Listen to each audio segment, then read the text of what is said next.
Le vent glacial de l'hiver transperçait le manteau usé d'Anna alors qu'elle se hâtait dans les rues désertes de Détroit après son double quart de travail au Rusty Spoon Diner. Ses mains rouges et rugueuses après 10 heures de vaisselle serraient le maigre pourboire, à peine suffisant pour le trajet en bus du lendemain, encore moins pour le loyer en retard dont son propriétaire n'avait cessé de se plaindre toute la semaine. La neige crissait sous ses bottes usées et le froid mordait ses joues tandis qu'elle rabattait sa capuche plus bas.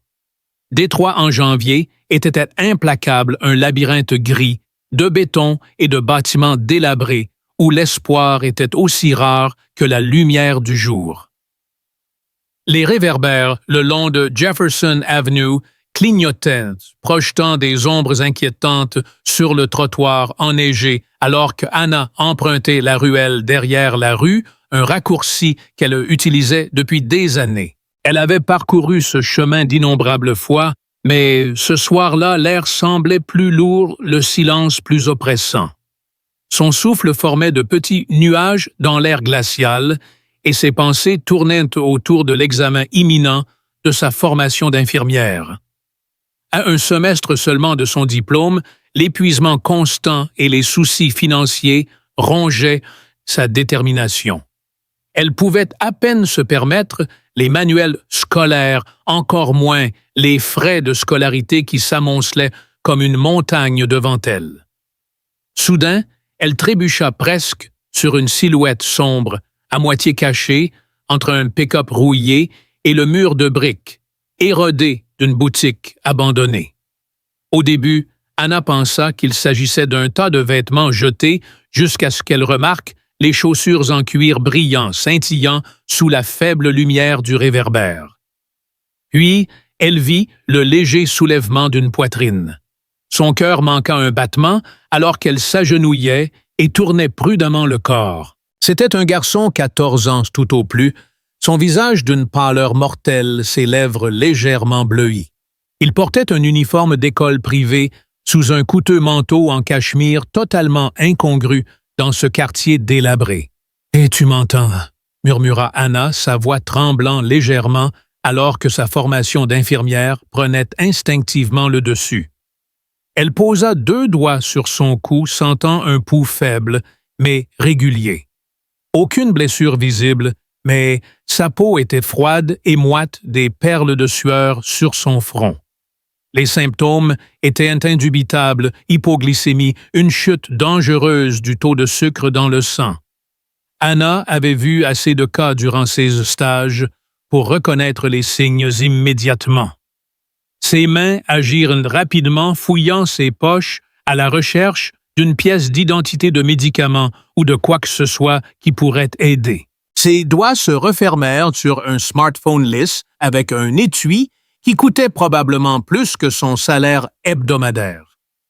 Dans la même poche, elle trouva une lettre froissée adressée à Lucas, dans une écriture illisible, qu'elle mit de côté pour se concentrer sur l'essentiel. Le téléphone était verrouillé, mais affichait un seul contact d'urgence, papa. Sans hésiter, Anna appuya sur le bouton, son cœur battant fort dans ses oreilles, alors que la connexion s'établissait presque instantanément. « Lucas !» dit une voix grave, avec un léger accent à la fois inquiète et menaçante, comme portant une autorité qui n'admettait aucune question. Anna déglutit sa gorge sèche. « ce n'est pas Lucas », commença-t-elle, sa voix plus tremblante qu'elle ne l'aurait voulu. « Je m'appelle Anna Muller. J'ai trouvé un garçon effondré près de Jefferson Avenue, à côté de la 12e rue. Je pense que c'est votre fils. » Le silence à l'autre bout de la ligne était si absolu que Anna crut un instant que la connexion avait été coupée. Puis elle entendit une respiration rapide et discrète, comme celle de quelqu'un essayant de contrôler ses émotions. « Est-ce qu'il respire ?» demanda finalement la voix désormais dure, comme de l'acier, toute trace de chaleur disparue. « Oui, mais il est inconscient », répondit Anna, tout en plaçant prudemment le garçon en position latérale de sécurité. « Je pense que c'est une hypoglycémie. Je suis étudiante en soins infirmiers et il montre tous les signes d'une chute sévère de sucre.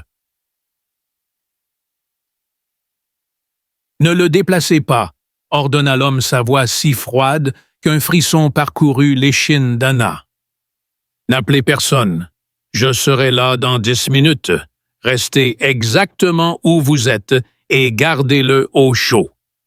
La connexion fut coupée avant qu'elle ne puisse répondre. Anna retira son manteau et le posa sur le garçon, frottant ses mains pour stimuler la circulation tout en comptant les secondes. La ruelle semblait soudain encore plus froide, les ombres des bâtiments environnants semblaient se refermer sur elle.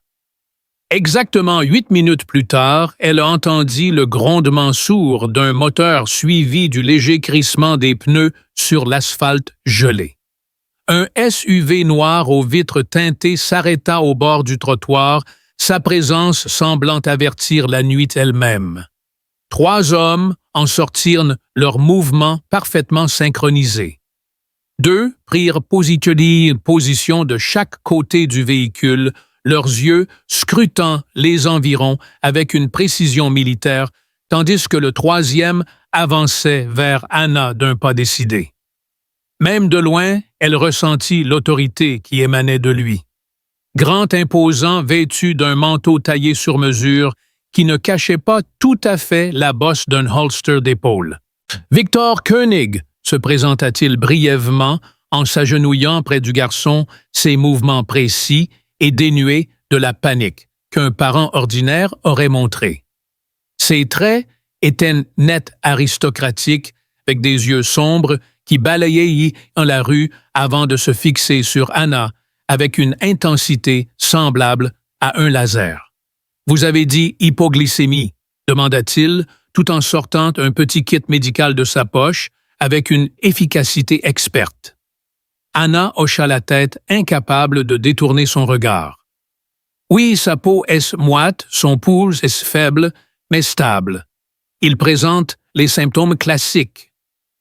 Lucas a un diabète de type 1 depuis ses 8 ans, expliqua Victor, tout en préparant une injection, ses mains bougeant, avec l'assurance de quelqu'un qui avait fait cela d'innombrables fois. Il administra l'injection et en quelques instants, la couleur revint sur le visage du garçon. Ses paupières papillonnèrent alors qu'il ouvrait les yeux semblables à ceux de son père. Profond perçant, mais voilé de confusion. « Papa », murmura-t-il, sa voix faible. « J'ai oublié mon kit d'urgence après l'entraînement de basket à l'école. Je pensais pouvoir rentrer à la maison. » Victor aida son fils à s'asseoir, son expression s'adoucissant presque imperceptiblement. « Nous parlerons plus tard de tes mauvaises décisions, » dit-il, mais le soulagement dans sa voix adoucissait la sévérité de ses mots. Il se tourna vers les 2 hommes qui attendaient à une distance respectueuse. « Approchez la voiture. » Puis, il reporta son attention sur Anna, qui était toujours agenouillée, son manteau enroulé autour de Lucas. « Merci d'avoir aidé mon fils, » dit-il sa voix calme, mais ses yeux semblant cataloguer chaque détail de son apparence. L'uniforme usé sous son manteau élimé, la fatigue sur son visage, la détermination qui brillait malgré tout dans ses yeux. « N'importe qui l'aurait fait, » répondit Anna, bien qu'ils sachent tous 2 que ce n'était pas vrai. Dans ce quartier, à cette heure, un garçon inconscient en vêtements coûteux était un risque que la plupart auraient évité. Victor plongea la main dans sa poche et Anna recula instinctivement d'un pas, son orgueil se rebellant à l'idée qu'il puisse lui offrir de l'argent. « Pas de récompense », corrigea-t-il, comme s'il avait lu ses pensées, et il lui tendit une carte de visite en papier épais, portant uniquement un numéro de téléphone gravé en argent. Une opportunité. Appelez demain matin. J'ai une proposition pour quelqu'un avec vos connaissances médicales et votre caractère. Avant qu'Anna ne puisse répondre, les hommes aidèrent Lucas à monter dans le SUV et le véhicule disparut dans la nuit, les feux arrière rouges se fondant dans le blizzard. Anna resta seule au coin de la rue, la carte de visite pesant comme du plomb dans sa main. Quelque chose en elle murmurait que ce moment changerait sa vie à jamais, mais, pour le meilleur ou pour le pire, elle ne pouvait le dire. Cette nuit-là, elle se tourna et se retourna s'endormir dans son petit appartement glacial. La carte de visite sur sa table de chevet semblait briller dans l'obscurité. Ses pensées s'emballaient. Le loyer, les frais de scolarité, la lettre froissée dans la poche de Lucas, la voix de Victor Koenig résonnant comme un écho dans sa tête. Au matin, lorsque les premiers rayons gris de l'aube filtrèrent à travers sa fenêtre, elle saisit le téléphone d'une main tremblante et composa le numéro. Une voix féminine froide répondit immédiatement, comme si elle attendait l'appel. « Madame Müller, venez dans 2 heures à l'adresse que je vous envoie. Soyez ponctuelle. » L'adresse mena Anna dans un quartier aisé à la périphérie de Détroit, où des manoirs imposants se dressaient derrière de hautes grilles en fer. La maison qui se dressait devant elle faisait ressembler son immeuble à une maison de poupée. Des portes en fer s'ouvrirent sans bruit, alors qu'un garde vérifiait son identité et lui faisait signe d'entrer. Le gravier crissait sous ses pieds alors qu'elle suivait l'allée circulaire bordée de haies parfaitement taillées et d'une façade imposante en calcaire. Anna se sentait déplacée dans sa veste usée, ses mains serrant son sac à main bon marché comme s'il était une ancre. Victor l'attendait dans son bureau, une pièce plus grande que son appartement tout entier bordé de livres, reliés en cuir et dominé par un bureau ancien qui coûtait probablement plus cher que tous ses prêts étudiants. « Madame Müller » la salua-t-il, son ton poli mais distant, en lui indiquant un fauteuil en face de lui. « Merci d'être venu. » Il alla droit au but. Lucas a une forme rare de diabète de type 1 qui rend sa santé particulièrement instable. Son ancien soignant médical nous a quittés et j'ai besoin de quelqu'un avec vos compétences et votre discrétion. Anna cligna des yeux alors qu'il mentionnait le salaire qu'elle recevrait, plus d'argent qu'elle n'en gagnerait en 3 ans au diner. Sa tête bourdonnait, mais elle se força à rester calme. « Vous voulez que je sois quoi exactement pour votre fils infirmière babysitter ?» demanda-t-elle, s'efforçant de garder son sang-froid. « Soignante médicale », corrigea Victor. Lucas a 14 ans et déteste être constamment surveillé, mais son état l'exige. Vous vivriez ici, l'accompagneriez aux événements scolaires, surveilleriez son taux de sucre et veilleriez à ce qu'il suive son protocole de traitement. Avant qu'Anna ne puisse répondre, un bruit de porte claquée brisa le silence suivi de pas rapides. Lucas entra précipitamment dans la pièce, sa vulnérabilité précédente disparue, remplacée par une rébellion adolescente. « Je n'ai pas besoin de babysitter, papa » cria-t-il, ses joues rougies de colère. « C'était juste une mauvaise journée. » Victor se redressa, sa voix devenant plus dure. « 3 ce mois-ci, Lucas. Et hier aurait pu être fatal si Madame Müller ne t'avait pas trouvé. Ce n'est pas négociable. » Lucas lança un regard venimeux à Anna, comme si elle était personnellement responsable de sa situation. « Quoi, elle va me suivre à l'école, mes amis vont penser que je suis en résidence surveillée. Tes amis penseront ce que je leur dis de penser, » répondit Victor froidement, ses mots portant une autorité qui n'admettait aucune contradiction. « Madame Müller sera présentée comme mon assistante personnelle qui se trouve étudier les soins infirmiers. Rien de suspect là-dedans. » Lucas quitta la pièce en trombe la porte claquant derrière lui une manifestation théâtrale de sa colère juvénile. Un silence gênant s'installa dans la pièce jusqu'à ce que Victor soupire, une lueur de vulnérabilité traversant son visage si rapide qu'Anna faillit la manquer.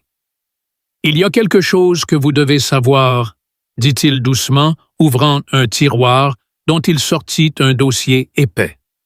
La mère de Lucas Clara a été assassinée il y a 3 ans. Une attaque d'un partenaire commercial contre moi. Depuis, son état s'est considérablement aggravé à cause du stress. Les instincts d'infirmière d'Anna s'éveillèrent immédiatement. Le stress psychologique peut fortement affecter la régulation du sucre dans le sang, dit-elle. A-t-il reçu une thérapie adéquate pour le traumatisme? Victor hocha la tête brièvement, mais ses yeux trahissaient que le sujet était douloureux. Nous avons tout essayé, mais Lucas est têtu. Il veut être normal, ne montrer aucune faiblesse. Il marqua une pause, sa voix s'adoucissant. C'est pourquoi j'ai besoin de quelqu'un comme vous. Quelqu'un qui le comprend sans le traiter avec condescendance. Anna quitta le bureau avec un sentiment d'accablement, la carte de visite toujours dans sa main. Elle n'avait aucune idée de ce dans quoi elle s'engageait, mais quelque chose dans les mots de Victor et dans le regard désespéré de Lucas lui disait qu'elle ne pouvait pas simplement partir. Ce soir-là, alors qu'elle emballait ses maigres possessions dans une valise pour emménager dans le manoir, elle retrouva la lettre froissée qu'elle avait trouvée dans la poche de Lucas. Elle la déplia, mais l'écriture était illisible, sauf une phrase qui fit battre son cœur plus vite. Ne fais confiance à personne, pas même à lui. Qui était, lui, cela restait flou, mais les mots se gravèrent dans sa mémoire alors qu'elle laissait derrière elle les lumières de son ancienne vie pour entrer dans un avenir incertain. Le premier mois d'Anna dans la maison, Koenig fut une vague d'adaptation et d'observation prudente. Elle emménagea dans une suite de l'aile est du manoir où ses quelques possessions, quelques vêtements usés, une pile de manuels d'infirmière et un vieil album photo semblaient ridiculement déplacés au milieu du marbre poli et des rideaux de soie. La chambre était plus grande que son ancien appartement, avec un lit à baldaquin qui sentait le luxe et une salle de bain qui brillait comme une salle d'exposition. Pourtant, la splendeur ne pouvait dissiper le sentiment d'étrangeté. Chaque matin, en se regardant dans le miroir, elle voyait la même Anna Müller, la fille d'un ouvrier sidérurgiste, luttant pour obtenir son diplôme d'infirmière, mais le monde autour d'elle semblait appartenir à une autre planète. Lucas était au départ un patient difficile. Il oscillait entre une résistance maussade et une coopération réticente, son attitude formant un bouclier contre le monde. Mais Anna était patiente. Elle avait appris lors de ses stages que la confiance prenait du temps surtout avec ceux qui se sentaient vulnérables. Un après-midi, alors que Lucas tremblait après une légère chute de sucre, Anna l'aida à se stabiliser avec du gel de glucose sans en informer Victor. « Tu ne vas pas me dénoncer à papa ?» demanda Lucas, sa voix un murmure méfiant. Anna sourit légèrement. « Seulement si tu promets de ne plus oublier ton kit d'urgence. » Pour la première fois, un sourire timide éclaira son visage et une étincelle de confiance commença à naître. Le manoir fonctionnait comme une machine bien huilée. Le personnel se déplaçait avec une efficacité précise, leur regard poli, mais distant. Madame Huber, la gouvernante, prit Anna sous son aile, lui expliquant les rythmes complexes de la maison, tout en pliant ses uniformes, avec plus de soin qu'Anna n'en avait jamais vu. « Monsieur Koenig peut sembler froid, » murmura Madame Huber un soir, « mais tout ce qu'il fait est pour Lucas. » Anna hocha la tête, mais ses pensées revenaient à la lettre froissée qu'elle avait trouvée dans la poche de Lucas. Elle l'avait cachée dans un tiroir incertaine de devoir la lire ou l'ignorer. Les mots « ne faites confiance à personne » la hantait un murmure constant dans son esprit. Anna apprit rapidement les règles de la maison. Certaines pièces lui étaient ouvertes, d'autres restaient fermées derrière de lourdes portes. Certains employés qui semblaient être des majordomes ou des jardiniers, étaient en réalité des agents de sécurité. Leurs regards vigilants et les armes à peine dissimulées sous leurs vestes les trahissaient. Plus important encore, il y avait des soirées qu'elle et Lucas devaient éviter lorsque Victor tenait des réunions d'affaires. Ces nuits étaient marquées par une tension silencieuse, l'air de la maison lourd de secrets non dits. Un soir, alors qu'Anna aidait Lucas avec ses devoirs de biologie dans la cuisine, elle entendit deux agents de sécurité parler à voix basse. « La livraison au port s'est prévue pour minuit, » murmura l'un d'eux. « Mais la famille Meyer cause des problèmes. Gustave veut une plus grande part. » Anna se figea sa main tenant le stylo au-dessus du cahier de Lucas. Le nom Meyer la frappa comme un vent glacial. Lucas remarqua son regard et secoua légèrement la tête, un avertissement silencieux. Plus tard, alors qu'elle vérifiait son taux de sucre avant le coucher, il parla doucement. « Ne pose pas de questions dans cette maison, Anna. Les affaires de papa sont compliquées. Moins tu en sais plus, tu es en sécurité. » Ces mots résonnèrent en elle alors qu'elle regardait l'amulette qu'elle avait trouvée dans la table de nuit de Lucas, un bijou en argent gravé du nom Clara. Cela devait appartenir à sa mère, celle dont Victor avait dit qu'elle avait été assassinée 3 ans plus tôt. Anna sentait que le passé de la famille était une ombre qui pesait sur la santé de Lucas et le comportement de Victor. Elle voulait poser des questions, mais l'avertissement de Lucas la retint. Au lieu de cela, elle commença à étudier les schémas de la maison. Qui entrait et sortait, quelle conversation s'arrêtait lorsqu'elle s'approchait et comment Victor portait son autorité comme une armure invisible. La première véritable menace survint 6 semaines après l'embauche d'Anna, par une journée de printemps inhabituellement chaude. Elle et Lucas revenaient d'un rendez-vous chez l'endocrinologue où Anna avait insisté pour que le moniteur de glucose continu de Lucas soit mis à jour. Le médecin l'avait félicité pour sa diligence, mais Anna était distraite, ses pensées tournées vers la lettre et la question de savoir qui était lui, à qui elle ne devait pas faire confiance. Alors qu'elle conduisait dans les rues animées de Détroit, elle remarqua une Audi noire qui les suivait à une distance précise, même à travers plusieurs virages. « Lucas », dit-elle doucement, gardant sa voix calme pour ne pas l'inquiéter. « Envoie un message à l'équipe de sécurité de ton père. Nous sommes suivis 3 longueurs de voiture derrière Audi noir, vitres teintées. » Les yeux de Lucas s'écarquillèrent brièvement avant qu'une étrange sérénité, bien trop mature pour ses 14 ans, ne s'installe sur son visage. « Ce n'est pas la première fois, » murmura-t-il, ses doigts pianotant rapidement sur son téléphone.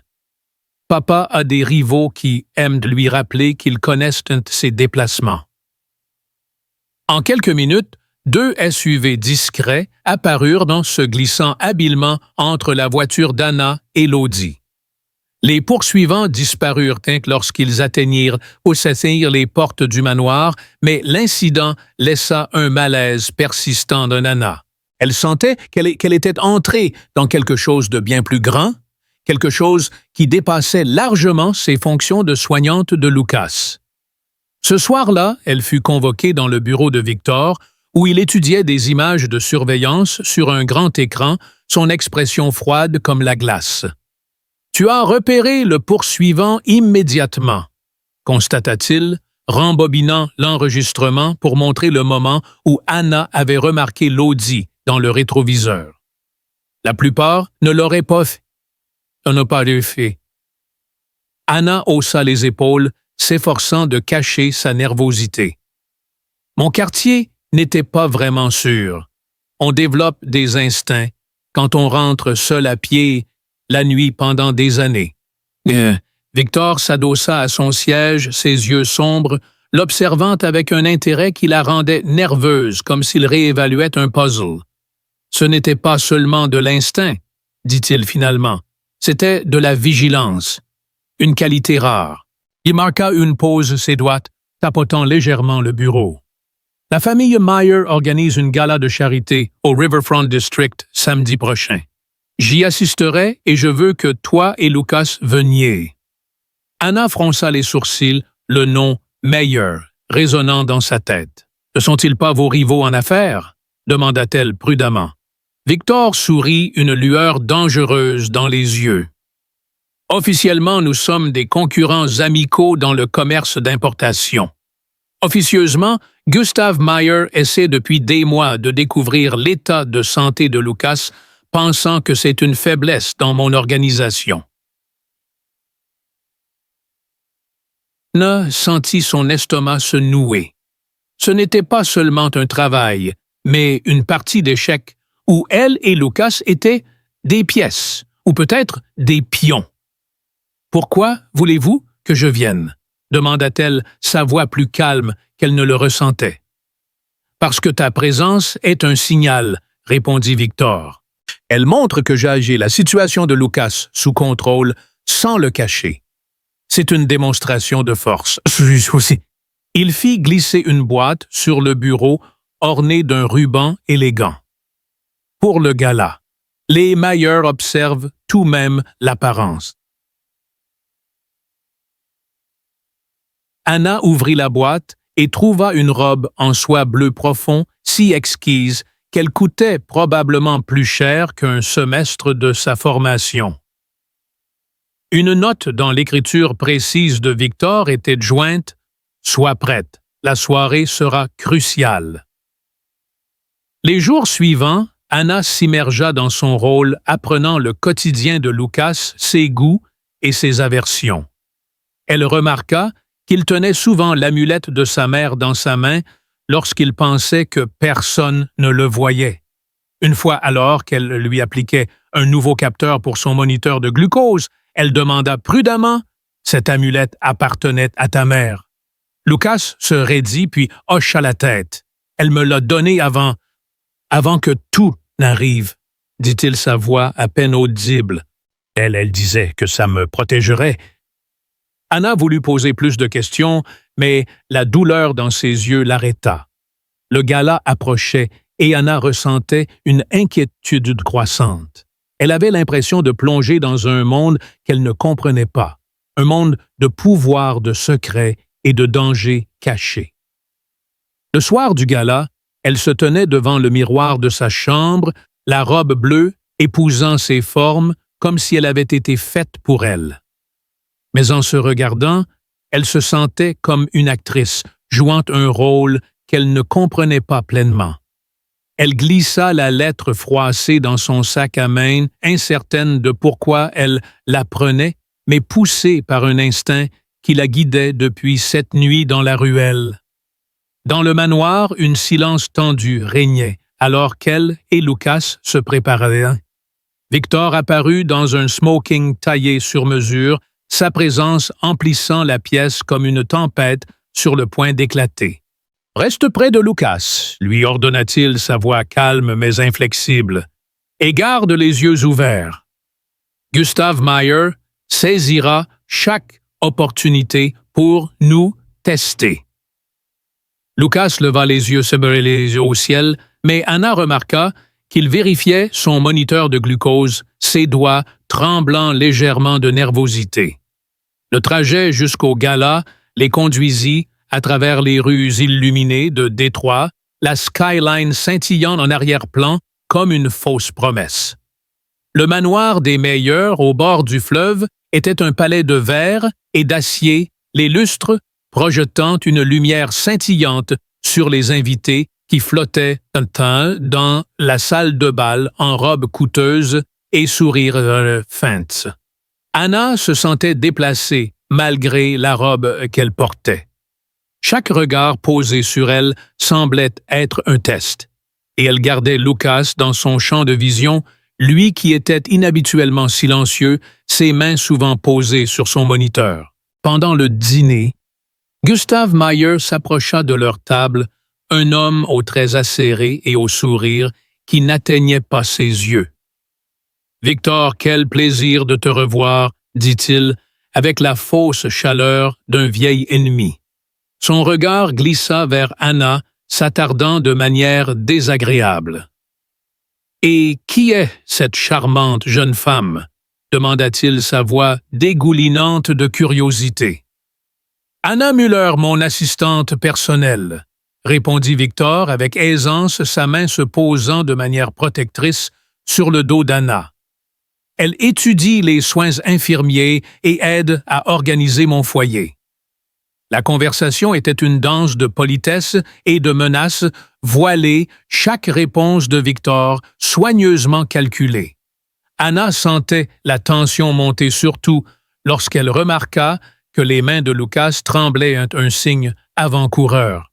Elle lui murmura de vérifier son moniteur et son regard confirma son inquiétude. Son taux de sucre chutait plus vite qu'il n'aurait dû. « Si nous avons besoin d'air frais », murmura-t-elle à Victor tout en sortant le kit d'urgence de Lucas de son sac. Nous allons sur la terrasse un instant. Dehors, sous le ciel nocturne glacial, les jambes de Lucas cédèrent soudainement. Anna réagit immédiatement, administrant du gel de glucose, et maintenant, ses voies respiratoires pouvaient la dégager, tout en surveillant ses signes vitaux. Victor apparut à leur côté, sa façade posée s'effritant, alors qu'il s'agenouillait près de son fils. « Que s'est-il passé ?» demanda-t-il, la peur dans sa voix, le rendant humain pour la première fois. « Une chute liée au stress », expliqua Anna calmement. « Son corps consomme du glucose plus vite à cause de l'adrénaline. Il ira mieux dans quelques minutes. » Alors que Lucas se rétablissait, Anna remarqua un mouvement près des portes de la terrasse.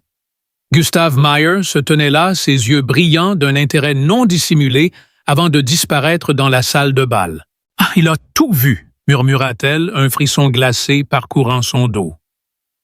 Victor se leva, son expression se durcissant en quelque chose de dangereux. « Conduis Lucas à la voiture » ordonna-t-il. « Je dois avoir une discussion avec notre hôte. » Anna hocha la tête, aida Lucas à se lever et le guida à travers la foule, ses pensées s'emballant. Elle savait que cette soirée n'était que le début et que les ombres qui les entouraient se rapprochaient. Les jours suivant le gala furent comme un numéro d'équilibriste. Anna sentait la tension dans le foyer Koenig, comme si l'air lui-même devenait plus lourd. Lucas était plus silencieux que jamais, ses yeux souvent fixés sur l'amulette de sa mère qu'il portait désormais ouvertement autour du cou. Anna avait appris à lire ses humeurs, les signes subtils de stress, qui pouvaient faire plonger son taux de sucre dans des zones dangereuses. Elle vérifiait son moniteur de glucose plus fréquemment, s'assurait qu'il respectait ses repas et gardait son kit d'urgence à portée de main. Mais ses pensées tournaient autour de Gustav Meyer et du regard qu'il avait lancé sur la terrasse, un regard qui trahissait calcul et avidité. Victor, qu'Anna appelait désormais James, comme il l'avait requis, était plus distant, ses mouvements précis, mais tendu comme s'il anticipait un coup qu'il ne pouvait voir. Les mesures de sécurité dans le manoir furent renforcées, des gardes supplémentaires patrouillaient dans les couloirs, et Anna remarqua des caméras qui n'étaient pas là auparavant. Madame Huber, la gouvernante, parlait à voix basse avec les autres domestiques, et même Lucas semblait ressentir le changement. « Papa est inquiet », dit-il un soir, alors qu'Anna vérifiait son taux de sucre avant le coucher. « Meyer va tenter quelque chose. Il le fait toujours. » Anna voulut poser des questions, mais les mots de la lettre froissée « Ne fais confiance à personne, pas même à lui », la retinrent. Elle avait laissé la lettre dans son tiroir, incapable de la jeter, mais pas assez courageuse pour la relire. Au lieu de cela, elle se concentra sur son rôle, protéger la santé de Lucas et suivre les règles invisibles de la maison.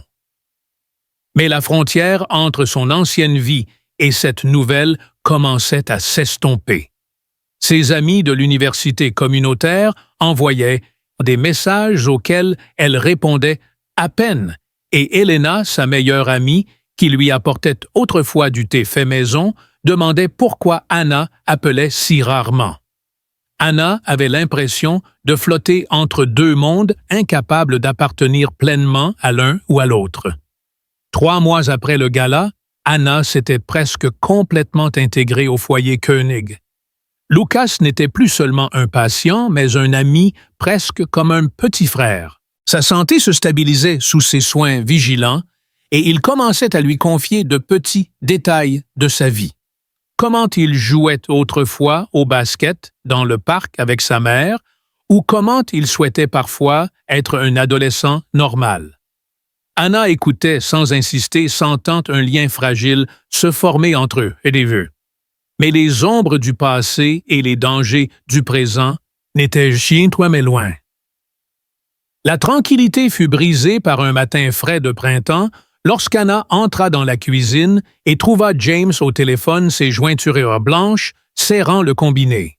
« Amenez la voiture, nous devons partir immédiatement », aboya-t-il avant de raccrocher et de se tourner vers Anna. Son visage était un masque de rage contenue. « Les hommes de Meyer ont enlevé Elena », expliqua-t-il sombrement. « Ta meilleure amie.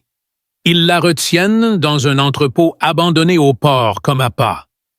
Ils s'attendent à ce que j'envoie des agents de sécurité pendant qu'ils attaquent Nat Lucas ici. » Anna sentit son cœur s'arrêter. Elena, qui avait toujours été là pour elle, qui lui avait apporté de la soupe dans les moments les plus difficiles, était maintenant en danger. À cause d'Anna. « Pourquoi Elena ?» murmura-t-elle, sa voix se brisant. « Parce qu'elle est liée à toi, » répondit James, ses yeux sombres, pleins de détermination. « Meyer sait que tu es importante pour moi et pour Lucas. Il utilisera tout pour faire pression. » Il lui tendit un petit dispositif, à peine plus grand qu'un porte-clés. Un traceur. Si quelque chose m'arrive, appuie sur ce bouton et mon équipe viendra. Sors Elena en premier, quoi qu'il arrive. Le trajet jusqu'à l'entrepôt fut une torture silencieuse. James était au volant, ses mains serrant fermement le volant, tandis qu'Anna était assise à côté de lui, ses pensées s'emballantes. Lucas était resté au manoir, entouré d'une demi-douzaine d'agents de sécurité, mais Anna ne pouvait chasser l'image d'Elena, ligotée, terrifiée, un pion dans un jeu qu'elle ne comprenait pas. L'entrepôt se dressait devant eux, une relique délabrée de l'ère industrielle de Détroit, les fenêtres brisées, les murs marqués de rouille et de graffitis. Le soleil matinal baignait la scène d'une lumière trompeuse, comme si tout était paisible. James gara la voiture dans une ruelle latérale et vérifia son arme avec un calme qui fit frissonner Anna. « Reste près de moi », lui ordonna-t-il. « Suis mes pas, exactement. » À l'intérieur, l'entrepôt était un labyrinthe de conteneurs rouillés, de machines abandonnées et d'obscurité poussiéreuse. L'odeur d'huile et de moisie pesait lourd dans l'air. James se déplaçait avec la grâce d'un prédateur, ses yeux scrutant chaque recoin, tandis qu'Anna restait derrière lui, son cœur battant si fort qu'elle craignait qu'il ne la trahisse. Ils trouvèrent Elena dans un petit bureau crasseux, ligotée à une chaise, ses yeux écarquillés de peur. Elle était indemne, mais son visage était pâle, ses mains tremblantes. « Anna » murmura-t-elle, en la voyant sa voix mêlant soulagement et incrédulité. Anna se précipita vers elle, ses doigts travaillant rapidement pour défaire les cordes. « Tout ira bien » murmura-t-elle, bien qu'elle n'y crût pas tout à fait elle-même. James se positionna à la porte, son arme levée, alors que des bruits de pas approchaient de plusieurs directions. « Emmène-la à la sortie » ordonna-t-il, ses yeux fixés sur le couloir sombre. « Je les retiens. Pas de discussion, Anna. Sa sécurité dépend de ta rapidité. » Anna soutint le poids d'Elena affaiblie par l'épuisement et se précipita à travers le labyrinthe de couloirs. Derrière elle, des coups de feu résonnaient le bruit du métal contre le métal et des cris étouffés. Anna se força à ne pas regarder en arrière, toute sa concentration portée sur la mise en sécurité d'Helena. Elles avaient presque atteint la sortie lorsqu'une silhouette émergea des ombres. Gustav Meyer, ses yeux froids comme l'acier, une arme pointée directement sur elle. Anna poussa instinctivement Helena derrière elle, sa formation d'infirmière, la gardant calme alors qu'elle analysait la situation. « Reste calme », murmura-t-elle à Helena, sa voix ferme, malgré son cœur qui battait la chamade. Meyer sourit, une expression plus menaçante qu'amicale. « La fameuse infirmière » railla-t-il. « La nouvelle faiblesse de Koenig, comme c'est pratique que tu te livres à moi. » Anna soutint son regard, ses pensées s'emballant. Elle se souvenait de tout ce qu'elle avait appris dans la maison Koenig, les règles tacites, les jeux de pouvoir, la façon dont James contrôlait chaque situation. « Vous ne me tirerez pas dessus, » dit-elle, sa voix plus calme qu'elle ne le ressentait. « Je suis plus précieuse comme levier. Et vous ne tirerez pas sur une femme sans défense, même dans votre monde, il y a des limites. » Meyer hésita, une infime fissure dans sa façade, et c'était tout ce dont James avait besoin. Il apparut silencieusement derrière Meyer, son arme pressée contre son crâne. « Tu as visé mon fils, » dit James, sa voix si calme qu'elle était plus mortelle qu'un cri. « Tu as enlevé une innocente. Tu as menacé quelqu'un sous ma protection. Chacune de ces actions exige une rétribution. Les trois ensemble, c'est ta fin. » Meyer se figea sa main, tenant l'arme s'abaissant lentement, alors que les agents de sécurité de James émergeaient pour des ombres, leurs armes également levées. Le trajet de retour au manoir fut silencieux, et Helena tremblant sur la banquette arrière, enveloppée dans une couverture que James lui avait donnée. Elle fut emmenée dans une clinique privée surveillée par des agents de sécurité suivant les ordres de James. Anna était assise dans le hall du manoir, ses mains tremblant, alors que la vague d'adrénaline s'estompait. James revint après avoir vérifié l'état de Lucas et la trouva là, ses yeux fixés sur un point au loin. Il s'assit en face d'elle, sa maîtrise habituelle remplacée par quelque chose de plus doux, de l'épuisement peut-être, ou quelque chose de plus profond. Meyer essaiera encore, dit-il sobrement, ses doigts tapotant la coudoir. Il utilisera l'état de Lucas le présentant comme une faiblesse pour saper mon organisation. Anna le regarda, sa voix calme mais ferme.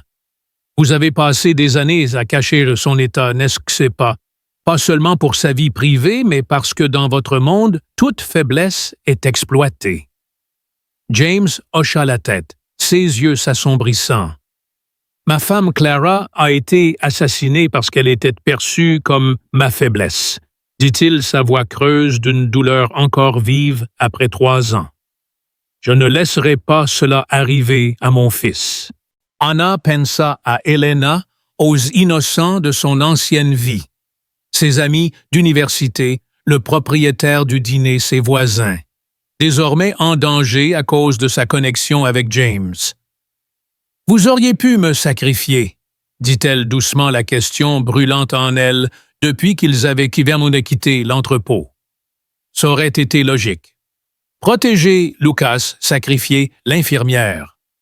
Pourquoi avez-vous tout risqué pour me sauver moi et Helena? James se leva et s'approcha lentement, ses mouvements prudents, comme s'il s'approchait d'un animal craintif. « Parce que tu m'as montré que la force est plus que le pouvoir, » répondit-il, sa voix rauque d'émotion. « La nuit où tu as trouvé Lucas, tu t'es arrêté pour un étranger, alors que personne d'autre ne l'aurait fait. Un tel courage, une telle humanité, cela mérite d'être protégé. » Il marqua une pause, sa main se levant, comme pour la toucher, puis retombant. « Reste », dit-il, le mot oscillant, entre un ordre et une supplique. Pas comme soignante de Lucas, pas comme mon employé. Reste parce que cette maison est devenue un foyer qu'avec toi.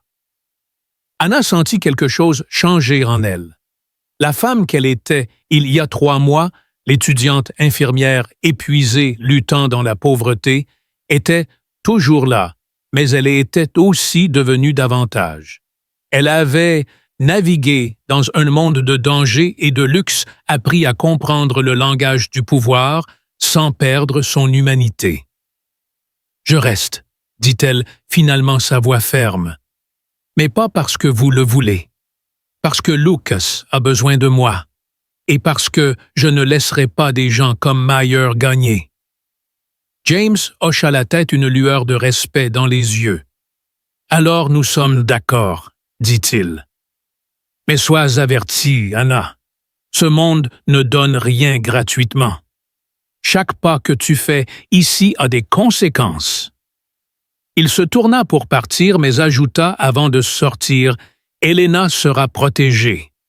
Tes amis, tes voisins, ils sont maintenant sous ma protection. Mais tu dois rester vigilante.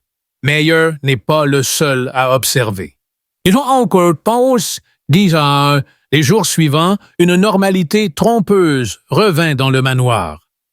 La santé de Lucas continua de se stabiliser et il commença à faire davantage confiance à Anna, partageant même des blagues et des histoires à de l'école. Mais Anna ne pouvait se débarrasser du sentiment que la menace n'était pas terminée. Une nuit assise dans sa chambre, elle sortit la lettre froissée. Cette fois, elle la lut entièrement ses yeux, parcourant l'écriture illisible jusqu'à ce qu'elle tombe sur une ligne plus claire que les autres. La vérité sur Clara se trouve dans le coffre. Trouve-le avant qu'il ne le fasse.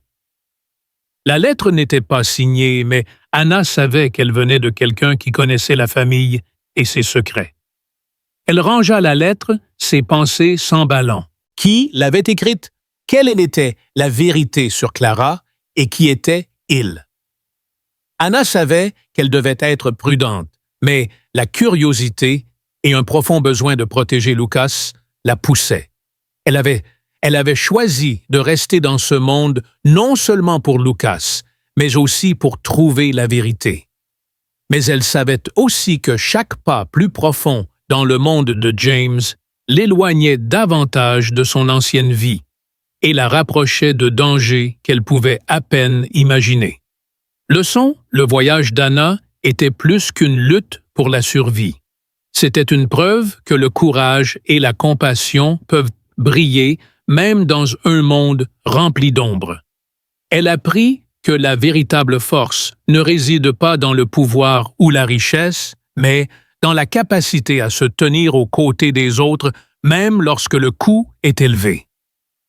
Son histoire nous invite à réfléchir à nos propres choix, au moment où nous nous arrêtons pour aider, même s'il serait plus facile de détourner le regard. Anna a montré que l'humanité et la résilience sont les armes les plus puissantes contre l'injustice et qu'en luttant pour les autres, nous pouvons aussi nous trouver nous-mêmes.